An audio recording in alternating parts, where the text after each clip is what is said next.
ബഹുരാഷ്ട്ര കുത്തക company Hinduja group ഉടമകളും Indian വംശജരായ വ്യവസായികളുമായ ഹിന്ദുജ കുടുംബത്തിനെതിരെ ഞെട്ടിപ്പിക്കുന്ന വെളിപ്പെടുത്തലുകൾ പുറത്ത്. ബ്രിട്ടനിലെ അതിസമ്പന്ന കുടുംബം കൂടിയായ ഇവരുടെ സ്വിറ്റ്സർലൻഡിലെ വില്ലയിൽ മനുഷ്യക്കടത്തും ഗുരുതരമായ തൊഴിൽ ചൂഷണവും നടന്നെന്നാണ് കണ്ടെത്തൽ. ഇന്ത്യയിൽ നിന്ന് തൊഴിലാളികളെ എത്തിച്ച് പാസ്പോർട്ട് പിടിച്ചുവെക്കുകയും മണിക്കൂറുകളോളം ജോലി ചെയ്യിച്ച് തുച്ഛമായ ശമ്പളം നൽകുകയും ചെയ്തതടക്കമുള്ള ആരോപണങ്ങളാണ് ഉയരുന്നത്. സംഭവത്തിൽ നിയമ നടപടി നേരിടുന്ന കുടുംബത്തിനെതിരെ ഗുരുതരമായ വാദങ്ങളാണ് സ്വിസ് പ്രോസിക്യൂട്ടർ ഈവസ് ബർട്ടോസ ജനീവ കോടതിയിൽ ഉന്നയിച്ചത്. ഇന്ത്യൻ വ്യവസായിയായിരുന്ന പരമാനന്ദ് ദീപ്ചന്ദ് ഹിന്ദുജയാണ് ഹിന്ദുജ ഗ്രൂപ്പിന്റെ സ്ഥാപകൻ.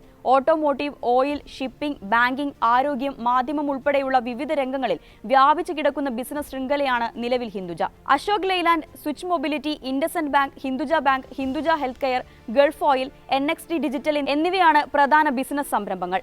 $20 ബില്യൺ ആണ് ഹിന്ദുജ കുടുംബത്തിന്റെ ആസ്തി.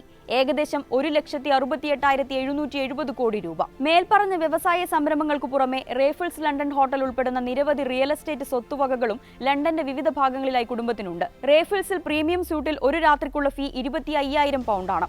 26 ലക്ഷം രൂപയോളം വരും ഇത്. പരമാനന്ദ് ഹിന്ദുജയുടെ മകനും ബ്രിട്ടീഷ് കോടീശ്വരനുമായ ശ്രീചന്ദ് പരമാനന്ദ് ഹിന്ദുജ എന്ന SP ഹിന്ദുജയാണ് നിലവിൽ കമ്പനിയുടെ ചെയർമാൻ. കമ്പനിയുടെ യൂറോപ്യൻ ചെയർമാനും പരമാനന്ദ് ഹിന്ദുജയുടെ മറ്റൊരു മകനുമായ പ്രകാശ് ഹിന്ദുജയും കുടുംബവുമാണ് ഇപ്പോൾ ഗുരുതരമായ നിയമലംഘനങ്ങൾക്ക് സ്വിസ് കോടതിയിൽ വിചാരണ നേരിടുന്നത്. പ്രകാശ് ഹിന്ദുജ, ഭാര്യ കമൽ, മകൻ അജയുടെ ഭാര്യ നമ്രത എന്നിവർക്കെതിരെയാണ് കേസുള്ളത്. സ്വിസ് കോടതിയിൽ പ്രോസിക്യൂട്ടർ ഉയർത്തിയ പ്രധാന വാദങ്ങൾ ഇങ്ങനെയാണ്.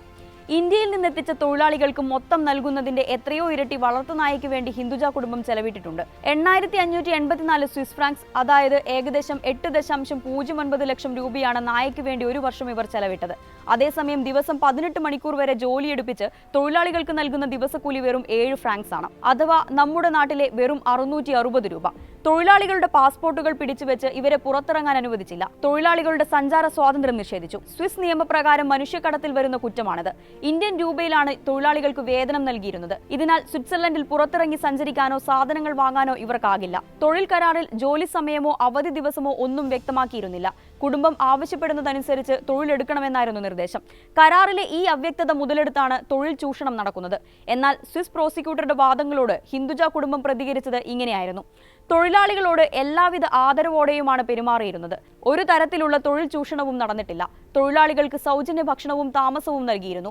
നാട്ടിൽ പലതവണ അവധിക്ക് പോയ ശേഷവും തൊഴിലാളികളെല്ലാം തിരിച്ചെത്താറുണ്ട്.